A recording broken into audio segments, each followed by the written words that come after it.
Hello everyone, this is Sessional Quiz Learning Club. I'm your host, Siamishwar Jami. Today is the grand opening of the club. So without wasting time, let's start the program. First, welcome our first we are welcoming our chief guest, Sadman Sadiq Bhai. Assalamu alaikum bhai.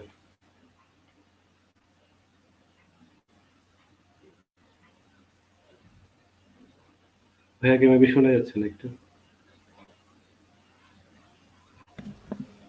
All right, now I guess you can hear me, right? Yes. Yeah. Thank you, Walaikum bhai. salam. Thank you.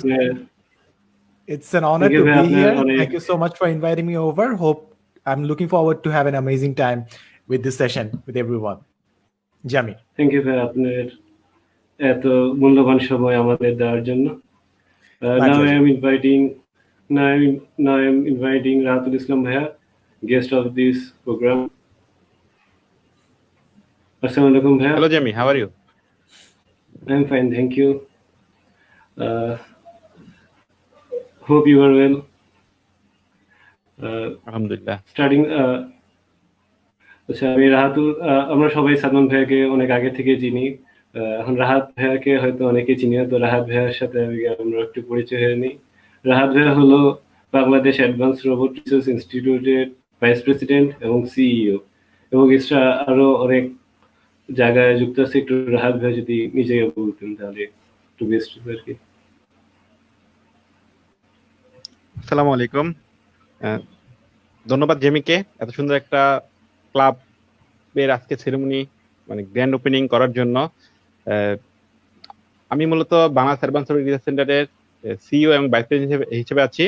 আর আমাদের Bangladesh advance robot research centre 2014 সাল থেকে কাজ করছে, এবং আমাদের Bangladesh advance robot research সেন্টারের founder Jimmy Majumdar, যিনি নাসার পার্সোনাল রিসার্চ অ্যাসিস্ট্যান্ট হিসেবে কাজ করেছে।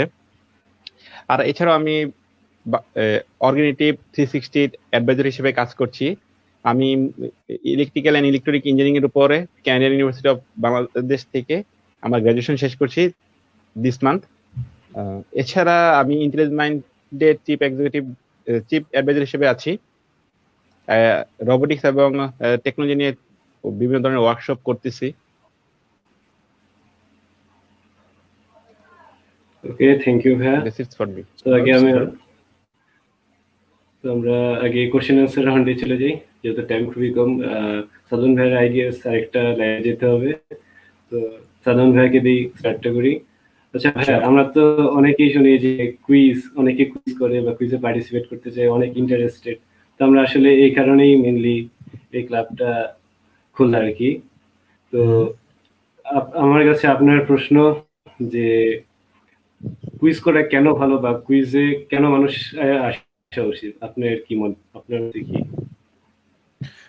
ওয়েল, ফার্স্টে আমি ভাবতাম যে কুইজের জন্য যে পড়াশোনাগুলো করছি ওগুলো তো হয়তো আমি অনলাইনেও পাবো জিনিসটা, সো এটা আমাকে নিজে জানা দরকারটা কি।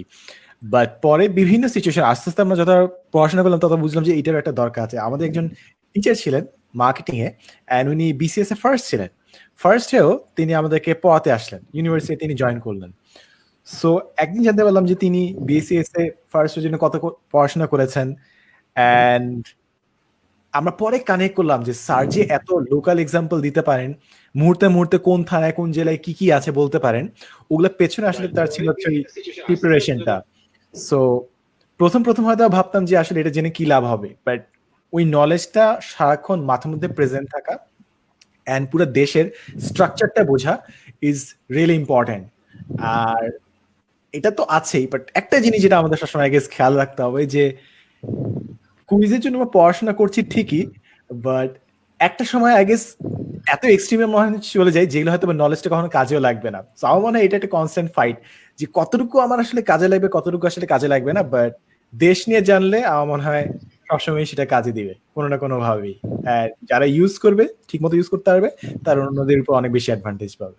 অ্যান্ড আমার মনে হয় যেহেতু তোমরা ক্লাব এটা নিয়ে করছো, অনেক নতুন ভাবে করা যায়, অনেক ইনোভেশন আনা যায়, এন্ড আশা করি সামনে যারা এখানে পার্টিসিপেট করবে এখান থেকে অনেক মূল্য, অনেক ভ্যালু নিয়ে ফেরত যাবে তারা।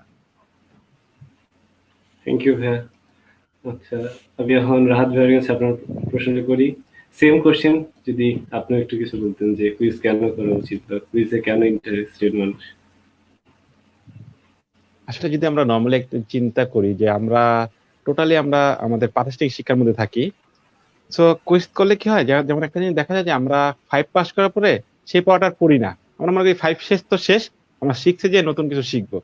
তখন দেখা যায় কি আমাদের 5-এর সেই টার্মগুলা সবকিছু আমি ভুলে গেছি।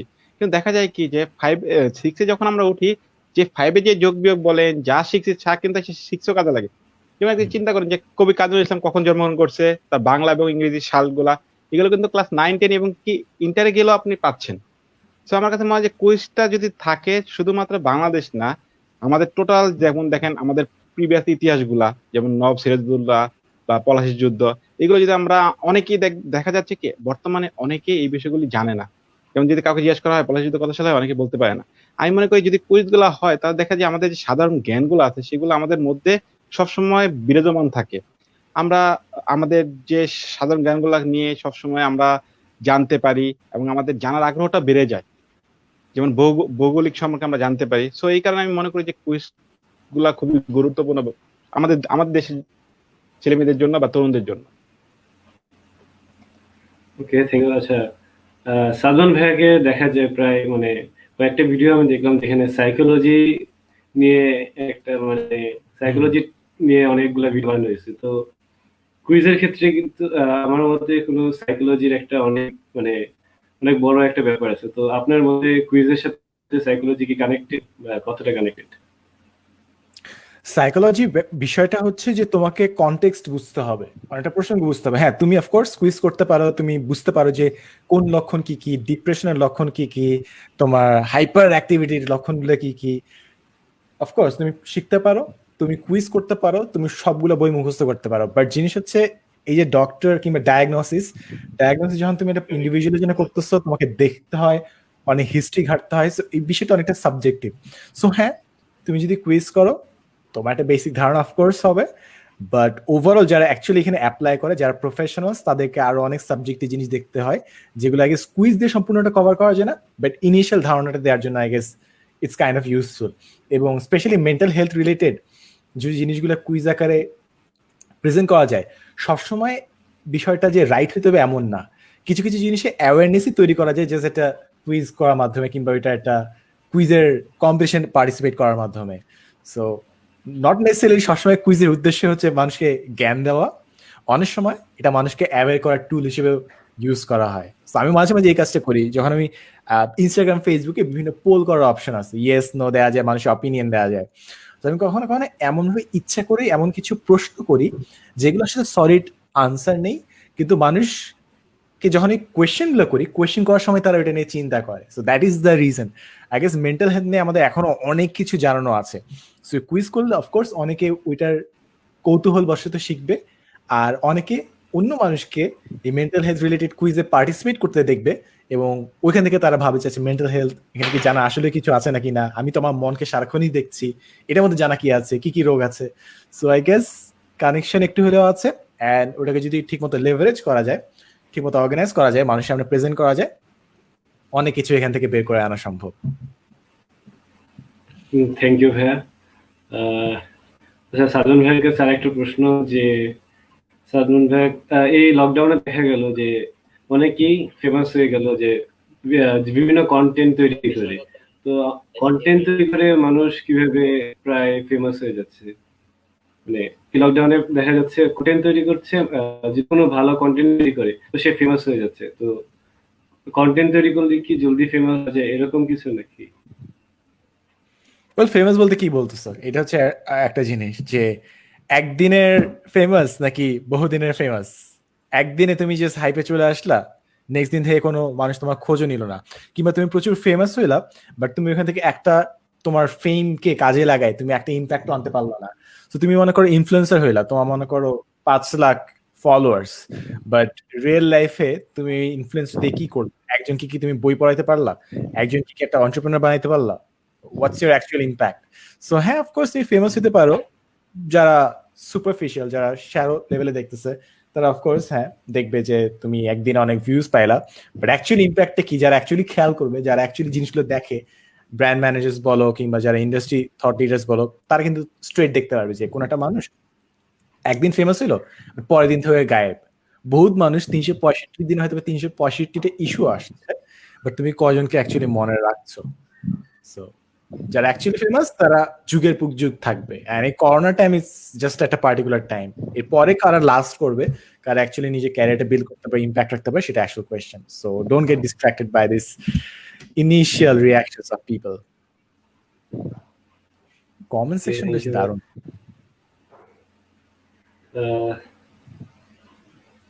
রাহাত ভাইয়ের কাছে আমার প্রশ্ন, যে রাহাত ভাই আপনি তো রোবোটিক্স নিয়ে অনেক পড়ালেখা করেছেন, তো এটা রোবোটিক্স নিয়ে যদি একটু ধারণা দিতেন ছোটখাটো সবার উদ্দেশ্যে। আসলে আসলে আমি 2016 সাল থেকে রোবোটিক্স নিয়ে কাজ করতেছি। আমি মূলত রোবোটিক্সটা আমার হাতে শেখা হয় আমাদের যেটা বললাম যে ফাউন্ডার জিম মজুমদার ভাইয়ের হাত থেকে। আমি টোটালি তার কাছ থেকে রোবোটিক্সটা শিখি। এছাড়াও পরবর্তীতে আমি যেমন আমাদের তো শেখার জন্য ইউটিউব ওপেন সোর্স আছে, ইউটিউব থেকে শিখি। কিন্তু আমাদের দেশে মূলত রোবোটিক্সটা শুরু হয় হলো যখন আমাদের দেশে রোবট সুফিয়াকে আনা হয়। তখন আমাদের দেশের ছেলেমেয়েদের মধ্যে একটা ভালো লাগা কাজ করে রোবট নিয়ে কাজ করার জন্য। যে তারা চিন্তা করে যদি লাখ লাখ টাকা খরচ করে সুফিয়াকে অন্য দেশ থেকে আমাদের দেশে আনা হয়, কারণ তাহলে আমরা কেন পারবো না। এমন 2017 সাল থেকে বেবি আমাদের দেশে রোবোটিক্স নিয়ে কাজ করা শুরু হয়। আর আমরা মূলত আগে বুঝতাম যে রোবট মানে মানুষ, মাসের মধ্যে মানুষ হবে, একটা হিউম্যান বডি থাকবে, হাত থাকবে, পা থাকবে, কথা বলতে পারবে। বাট আসলে রোবোটিক্স বলতে তো আর সেটা না। রোবোটিক্স বলতে হলো কি মানুষের কাজটাকে করে দিবে। মানুষ যেটা, যেমন একটা জিনিস যদি বলি যে একই কাজ আমরা বারবার করতে আমরা বিরক্ত বোধ করি। যেমন দেখবেন একটি যদি নর্মালি একটি ম্যাথ আপনি পারেন, যখন আপনি স্যার বারবারই আপনাকে করতে দিবে, তখন আপনি স্যারের উপর বিরক্ত বোধ করেন যে স্যার আমি তো পারি জিনিসটা, কেন আপনি বারবার করতে দেন? আসলে ম্যাথটা ইম্পর্টেন্ট, যার কারণে স্যার করতে দেয়, কিন্তু আপনি বিরক্ত বোধ করেন। ঠিক তেমন একই কাজ আমরা বারবার করতে যখন বিরক্ত বোধ করি, আর রোবোটিক্সটা টোটালি সেটাই, যে ওই কাজটা যদি আমি কোনো একটা ডিভাইসের মাধ্যমে করতে পারি। যেমন এখন শীতকাল, এখন আপনি দেখেন আবহাওয়াটা এরকম যে এখনই গরম লাগতেছে, আবার এখনই ঠান্ডা লাগতেছে। আপনি এখনই ফ্যান ছাড়তেছেন, আবার ফ্যান অফ করতেছেন। আর যাদের তো এসি আছে তারা তো এসি কন্ট্রোল করতে পারতেছে, কিন্তু যাদের বাসায় ফ্যান আছে তারা কি করতেছে, যখন ঠান্ডা লাগে তখন আবার উঠে ফ্যান বন্ধ করতে হয়। যেমন জিনিসটা একটা মানে বিরক্তকর ব্যাপার। তখন আপনি কি করতে পারেন, এখানে একটা ডিভাইস ইউজ করতে পারেন যেটা দিয়ে আপনি সহজে আপনার এই বিরক্তকর কাজটাকে ইজিলি করতে পারেন। মূলত রোবোটিক্স বলতে আমরা ওইটাই বুঝি যে যেটা হলো যে আমাদের কাজটাকে বা মানুষের কাজটাকে সহজভাবে করে দিবে ডিভাইসের মাধ্যমে, ইলেকট্রনিক্স বা মেকানিক্যাল ডিভাইসের মাধ্যমে সম্পূর্ণভাবে করে দিবে। আর বাংলাদেশে মূলত এই রোবোটিক্স নিয়ে অনেক কাজ হচ্ছে। আমরা গত 3 বছরে যে অনেক ধাপ এগিয়ে গেছি আমরা। যেমন আমাদের দেশে রোবোটিক্স নিয়ে বিভিন্ন ধরনের অলিম্পিয়াডে অংশগ্রহণ করতেছে এবং সেখান থেকে গোল্ড, ব্রোঞ্জ অর্জন করতেছে, যেটা আমাদের জন্য খুবই সৌভাগ্যের বিষয়, গৌরবের বিষয়। থ্যাংক ইউ ভাইয়া। আচ্ছা, সাদন ভাইকে আমার প্রশ্ন সেটা হলো যে আপনার বাবা অবসর কর্নেল আবু তাহের, তো আপনার বাবাকে নিয়ে আপনার কোনো বিশেষ কোনো একটা মুহূর্ত যদি শেয়ার করতেন। ওকে, ফার্স্ট জিনিস হচ্ছে তুমি যেখান থেকে আমার ইনফরমেশনটা পাইছো আমার বাবার নাম অ্যান্ড র্যাঙ্ক, এটা ভুল। সো আমার ফার্স্ট সাজেশন তোমার জন্য হবে হচ্ছে অনলাইনে ইউটিউবকে সোর্স বানায় কখনো কিছু তথ্য নিও না। নাও coming to the actual answer. So বাবার সাথে আমার যদি এক্সপিরিয়েন্সের কথা বলি, কিছুদিন আগে আমরা দেশে বাড়ি অনেকদিন পর গেলাম আর কি। So that was a very nice experience. আমরা একদম ছোটবেলায় দেশের বাইরে যেতাম, বাট তারপর সবাই ওখানে থাকে, এখানে থাকে, অ্যান্ড যখন তারা ঢাকা আসে তখন তাদের সাথে দেখা হয়। বাট অনেকদিন পর একজন কাজিনের বিয়ে ছিল, সো ওই বিয়ে খেতে গিয়েছিলাম আমি আর বাবা দুজন একসাথে। So that was a very nice experience. এটা এখন রিসেন্ট, এটাই বেস্ট ছিল, এটাই শেয়ার করলাম। আচ্ছা সাদন ভাই, আপনি স্কুলে কেমন ছাত্র ছিলেন যদি একটু সবাইকে বলতেন। অবশ্যই আপনি অনেকগুলো ভিডিও এটা নিয়ে, তো একটু বললে ভালো হতো। স্টুডেন্ট লাইফে স্কুল এবং কলেজে থাকতে সারাক্ষণ পড়াশোনা করতে অন্য কোনো জগৎ আসলে ছিল না, যেটা আসলে কখনোই সাজেস্ট করি না আমি। এটা খুবই একটা বাজে লাইফস্টাইল, খুবই খারাপ একটা লাইফস্টাইল, বাট ওটাই ছিল। সারাদিন পড়াশোনা করতাম এবং অন্য কোনো এক্সপিরিয়েন্স আসলে ছিল না। সো স্কুল কলেজে লাইফ বলতে গেলে জাস্ট পড়াশোনাই, দ্যাট ওয়াজ ইট। এখন যদি আমি পেছন ফিরে তাকাই, আসলে এটা কোনো দরকার ছিল না। Friendship, extra curricular activities, actually জিনিসপত্র এক্সপ্লোর করা, এগুলো আরো বেশি ইম্পর্টেন্ট এনি ডে। সো আমি মোটামুটি আমার স্টুডেন্ট লাইফ, স্কুল কলেজ বেশ ওয়েস্ট করেছি। এমনকি ইউনিভার্সিটি লাইফে বের হওয়া শুরু করেছি, বিভিন্ন কম্পিটিশনে যেতাম, ফ্রেন্ডের সাথে জায়গায় যেতাম, বাট স্টিল অনেক কম হয়ে গেছে। সো আমি বলবো যারা এখনো ইয়াং আছে, স্কুল কলেজে আছে, ইউনিভার্সিটি আছে, explore as much as you can and network with people and develop your communication skills.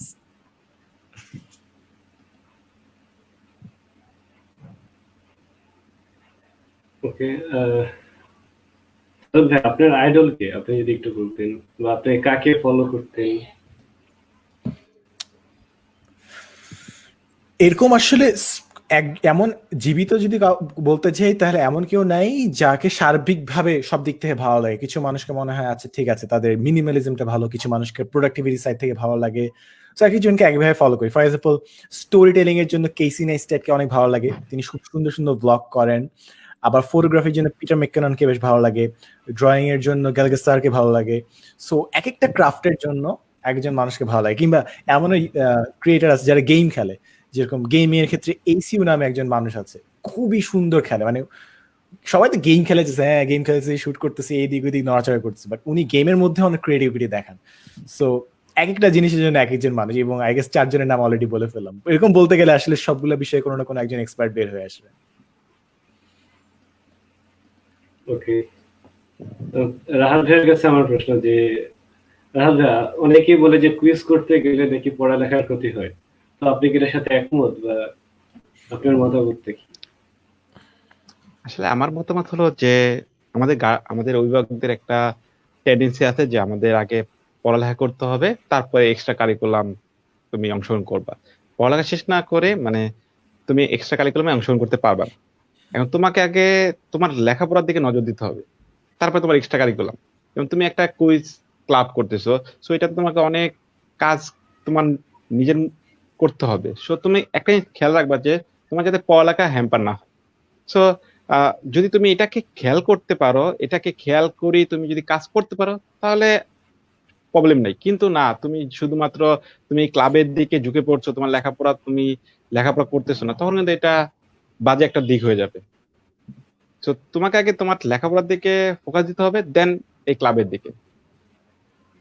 শুধুমাত্র ক্লাব নিয়ে পড়ে থাকলে তোমার হবে না। শুধুমাত্র এক্সট্রা কারিকুলাম থাকলেও তো হবে না, তোমাকে পড়ালেখাই করতে হবে, তারপরে ক্লাব। সো তোমাকে আগে পড়ালেখা দেন ক্লাব, তো এতে তোমার হ্যাম্পার হবে না।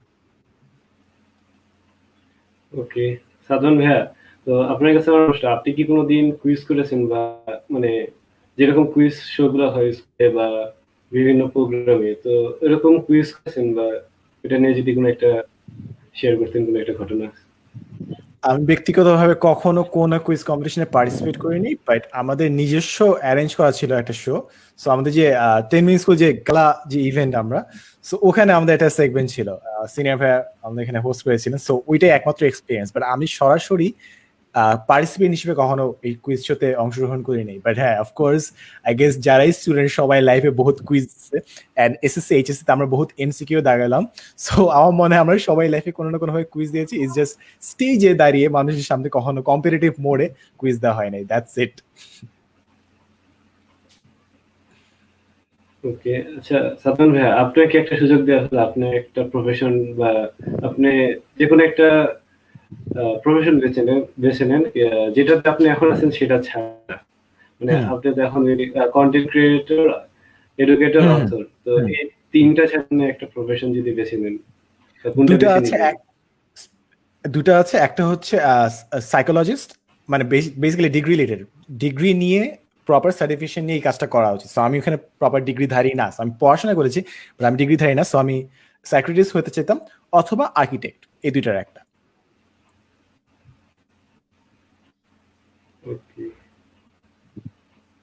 রাহাত ভাইয়া, আপনি তো রোবোটিক্স নিয়ে মানে বললেন, তো অনেকেরই ধারণা যে রোবট মানুষের মতো হয়, তো অন্য কোনো ভাবে হয় না, অন্য কোনো রকম হয় না, তো আপনি এটা সম্পর্কে কি বলতেছেন? না, আমি আগে যেটা বললাম যে আসলে আমাদের ধারণা এটা ভুল ছিল, বাট এই ধারণা ভুল থেকে আমরা বের হয়ে আসছি যে রোবট আসলে মানুষের মতন হয় না, বাট মানুষের কাজটাকে করে দিতে সক্ষম হয়। এখন আমাদের আমাদের আমরা আগে এটাই মনে করতাম যে রোবট মানে মানুষ, যার দুইটা হাত আছে, দুইটা পা আছে, মাথা আছে। বাট এখন ওইটা থেকে আমরা বের হয়ে আসছি। এখন আমরা জানি যে রোবট মানে হলো মানুষের কাজ করে দিতে সক্ষম একটি ডিভাইস।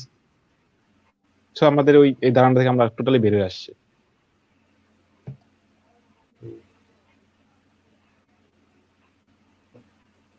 আচ্ছা সাদন ভাই, আপনার জীবনের সব থেকে বড় প্রাপ্তি বা যেটা আপনি চেয়েছিলেন সেটা করতে পেরেছেন এমন কি, একটু যদি বলতেন।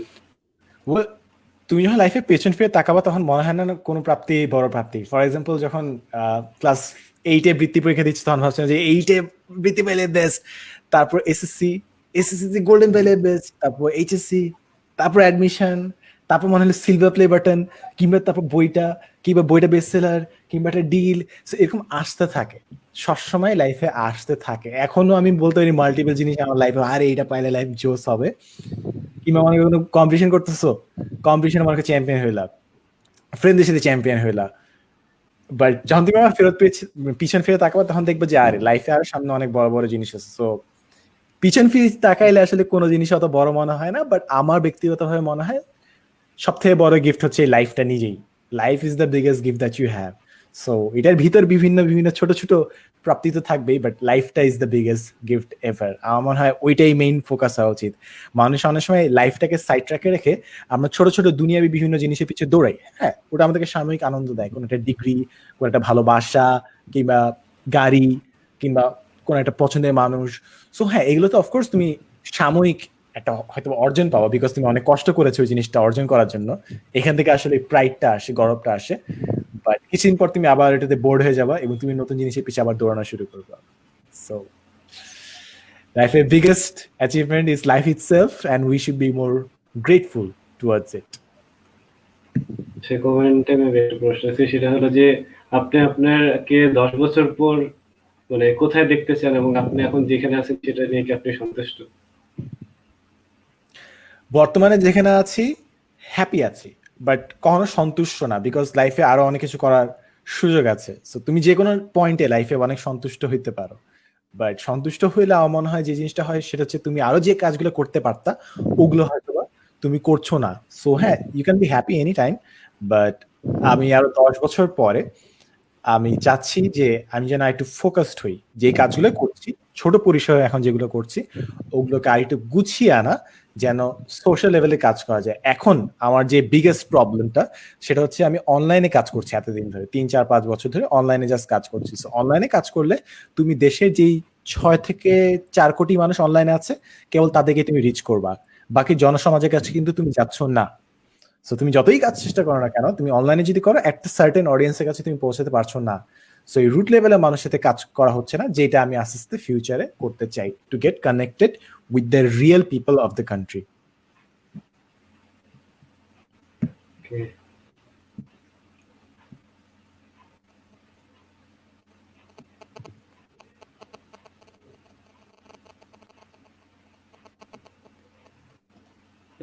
রাহাত ভাইয়ের কাছে আমার প্রশ্ন, সেটা হলো যে আপনি মানে আপনার জীবনে সব থেকে বড় ব্যক্তিকে আপনি একটু যদি শেয়ার করতেন, মানে যেটা আপনি চেয়েছিলেন সেটা পেয়েছে, এরকম কিছু একটা। আমি শুনতে পাই না, আরেকবার একটু।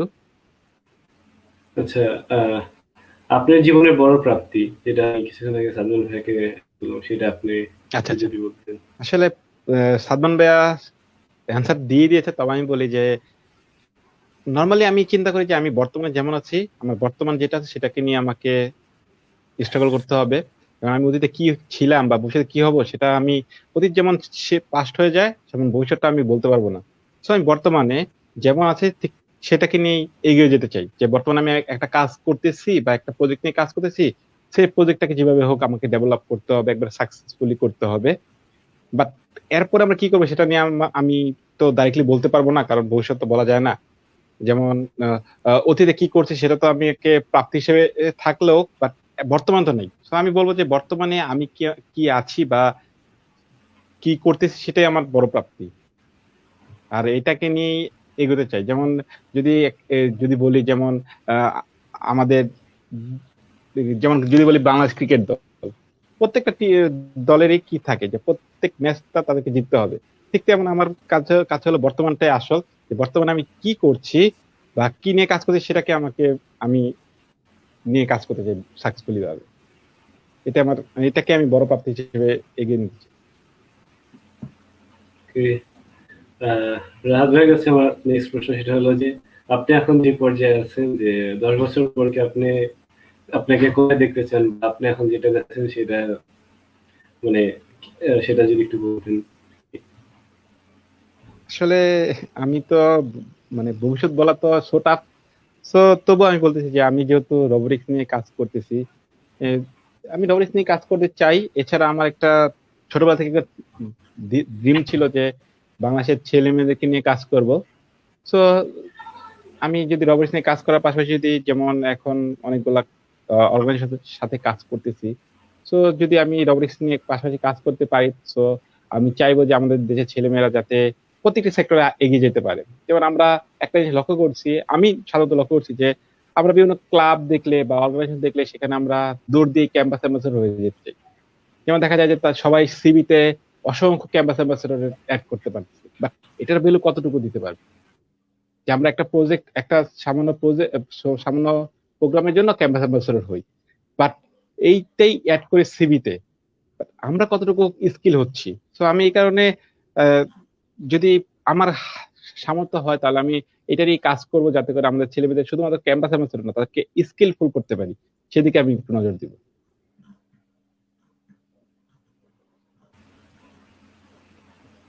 Okay. আপনার নতুন একটা বই আসছে, সাদন ভাই, আপনি যদি ওই বইটা সম্পর্কে কিছু বলতেন। নেক্সট বইটা ইনশাআল্লাহ হচ্ছে ডিজিটাল মার্কেটিং হ্যাক্স রিলেটেড। নামটা এখনো কনফার্ম না, বাট ডিজিটাল মার্কেটিং রিলেটেডই, অ্যান্ড স্পেশালি রেলেভেন্ট বিকজ আমার মনে হয় আমরা এমনিও বইটা লিখতাম, বাট করোনা টাইমে আরো সব বিজনেস অ্যান্ড সব জীবিকার অনেকগুলো কাজ আমাদের অনলাইনে চলে আসছে। এবং ওয়ান অফ দ্য বিগেস্ট যে প্রবলেমটা হচ্ছে অনেকে জানে না যে অনলাইনে কিভাবে তারা ন্যাভিগেট করবে, অ্যান্ড অনেকে হয়তো চলে ঠিক এসেছে বাট অনেক ভুল করছে, কারণ তারা প্রপার ট্রেনিং নিয়ে আসে নাই, কিংবা কোথাও জিনিসটা ঠিক মতো কিভাবে করতে হয় সেটা শিখে আসে নাই। সো আমরা তো অনেক বছর ধরে এখানে অনেক ট্রায়াল এন্ড এরর করে জিনিসগুলো শিখেছি। আমরা অনেক সময় ধরে যে জিনিসগুলো শিখেছি ওগুলা কিভাবে সব থেকে কম সময় মানুষের শেখানো যায়, অ্যান্ড তাদেরকে একদম অনলাইন এই ব্যাটল ফিল্ডটার জন্য, এই কম্পিটিশনে যে রেডি করা যায় সেটা নিয়ে আসলে বইটা। সো আমরা বেসিক্যালি ফোকাস করবো হচ্ছে বাংলাদেশে যে অনলাইন এরিয়াতে যেগুলো বেশি সব থেকে কাজ করে, for example Facebook and YouTube. আমাদের দেশে মানুষ টুইটার কিংবা স্ন্যাপচ্যাটে খুব একটা বেশি না। There is a particular crowd যারা স্ন্যাপচ্যাট টুইটার ইউজ করে, but most of the audience is on Facebook and YouTube. So ওই প্ল্যাটফর্মগুলো কিভাবে কাজে লাগিয়ে আমরা আমাদের প্রফিটস কিংবা বেনিফিটস ম্যাক্সিমাইজ করতে পারি, কিংবা যারা আর্টিস্ট তারা কিভাবে নিজেদেরকে প্রেজেন্ট করতে পারে, কিংবা যারা আরেকটু নিজেদের ব্র্যান্ড প্রেজেন্সটা এক্সপ্যান্ড করতে চাচ্ছে কিংবা নেটওয়ার্কিং করতে চাচ্ছে, কিভাবে তারা করবে ওই জিনিসটা, এগুলো বিভিন্ন কনসেপ্ট নিয়ে আমরা একদম ফান্ডামেন্টালি ভাবে এই বইটা গড়ে তুলছি। হোপফুলি এটা বই মেলার আগেই আমরা অনলাইনে লঞ্চ করব, এবং অনলাইন লঞ্চ করার পর আমরা সিচুয়েশন দেখে, কারণ বই মেলা আমরা জানি না আমরা এই বছর কি আসলে যেতে পারবো, মানে 2021 আসলে যাওয়া উচিত হবে নাকি না, বিকজ করোনা সিচুয়েশন, ভ্যাকসিন নিয়ে অনেকে কথাবার্তা বলছে, but we don't know the reality এখনো। সো আমরা অনলাইনে লঞ্চ করবো ইনশাল্লাহ ফার্স্টে, দেন ইভেন্চুয়ালি বইমেলার সিচুয়েশনটা খেয়াল করে ইনশাল্লাহ বইমেলা তো আনার চেষ্টা থাকবে ইনশাল্লাহ। এন্ড ওগুলো বিভিন্ন কনসেপ্ট নিয়ে তো আর কালকে মেবি আমি একটা দেখলাম যে আপনার ফটোগ্রাফি হ্যাক্স এর মেবি একটা অফার চলছে, এবার যদি বলতেন পিডিএফটা মেবি। কোথায়? কালকে 10 মিনিট স্কুলে মেবি একটা পোস্ট ছিল, যেটা হলো যে ফটোগ্রাফি হ্যাক্স যেটা, সেটা মেবি পিডিএফটা পাওয়া যাচ্ছে। ও ইয়েস ইয়েস, হ্যাঁ। আমাদের 2020-তে আমরা জুন থেকে আমাদের বিভিন্ন বইগুলো আমরা অনলাইনে লঞ্চ করা শুরু করছি। সো বইয়ের ইন্ডাস্ট্রিতে আমরা প্রায় 3 বছর ধরে আমরা দেখছি এবং নিজেরা লেখালেখি করছি, পাবলিশারদের সাথে কথা বলেছি। সো যে বড় একটা ঝামেলা হয় সেটা হচ্ছে আমাদের বই পড়াশোনা এবং এটা নিয়ে অ্যাওয়ারনেস হচ্ছে বইমেলা কেন্দ্রিক অনেকটা। বইমেলা পরে মানুষজন সাধারণত একাডেমিক বইয়ের বাইরে কোনটা বই পড়ে না, অ্যান্ড আরেকটা রিজন হচ্ছে বইগুলো অ্যাভেলেবল কোথায়, কোথা থেকে কিনবে, এই জিনিসগুলো অনেকটা ঝামেলা রয়ে যায়। সো আমরা পাইলে এটাকে আমরা অনলাইনে ডেলিভারি দিই। এখন বিভিন্ন কোম্পানিও আছে, রকমারির মতো কোম্পানি, সমগ্র আছে, বইঘর আছে, বইবাজার আছে, তারা অনলাইন ডেলিভারি দিচ্ছে। বাট স্টিল প্রাইস একটা ইস্যু, কারণ বইটা যারা পড়বে তাদের কাছে 20 টাকা 50 টাকাও একটা জিনিস। সো প্রাইসও কমাতে হবে আমাদেরকে, প্লাস সবার কাছে পৌঁছে দিতে হবে। সো দুটা মিলে আমরা সলিউশন যেটা দেখলাম সেটা হচ্ছে অনলাইনে পিডিএফটা দেওয়া, তাদেরকে তাহলে বই প্রিন্ট করার জন্য পেও করতে হচ্ছে না, গাছও বেঁচে যাচ্ছে, delivery all across the country. So ওই সলিউশন থেকে আমরা আমাদের সবগুলো বই আস্তে আস্তে অনলাইনে দেওয়া শুরু করছি। It's still a challenge because বাংলাদেশে অনেক বেশি পাইরেসি এবং অনেকের মধ্যে পাইরেসি কনসেপ্টটাই তারা বুঝে না, but still we are trying our best যেন ইন্ডাস্ট্রির মধ্যে আমরা নতুন একটা সিস্টেম ক্রিয়েট করতে পারি।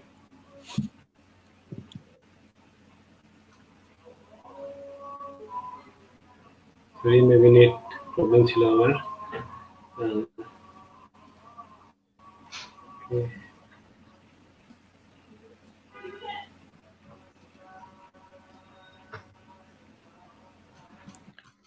অনেক সময় দেখা যাচ্ছে যে সাপোজ আপনি একটা অর্গানাইজেশনে আছেন বা আপনি কোথাও একটা মানে জব করছেন, তো সেখান থেকে যখন এসে পড়ছেন, এসে যখন অন্য জায়গায় ভালো করছেন বা অন্য জায়গায় আছেন, তখন দেখা যাচ্ছে ওইখান থেকে অনেক লোক এসে ডিস্টার্ব করছে বা প্রায় দেখা যাচ্ছে। তো ওটা সম্পর্কে আপনি কি বলতে চান?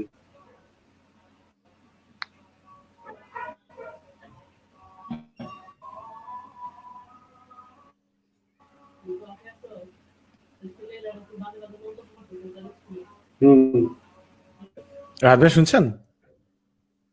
হ্যাঁ হ্যাঁ জিমি, আমাকে বলছো? হ্যাঁ আমি বলি তাহলে। আমি এই জিনিসটা নিয়ে একটু কথা বলতে চাচ্ছিলাম অবশ্য, কিন্তু তুমি কোশ্চেন করে ফেলছো। হ্যালো জিমি, হ্যাঁ শুনতে ভাই, পাচ্ছ? শোনা যাচ্ছে, শোনা যাচ্ছে ভাই। আচ্ছা, আমি এই বিষয়টা নিয়ে একটু কথা বলতে চাচ্ছিলাম নিজে থেকেই, তবু যেহেতু বলে ফেলছো। সাদমান ভাইয়া মেবি আমাকে চিনবেন না, তবু আমি বলি, আপনি মেবি কমেন্ট গুলো দেখেছেন। সেই কমেন্ট গুলো হয়েছে কি, জেমি প্রথম যখন এই আমি বলি ভাইয়া, ফ্রিলি বলতেছি, সবাই দেখবে যেহেতু, কারণ কমেন্ট অনেকেই বাজে বাজে কমেন্ট করছে,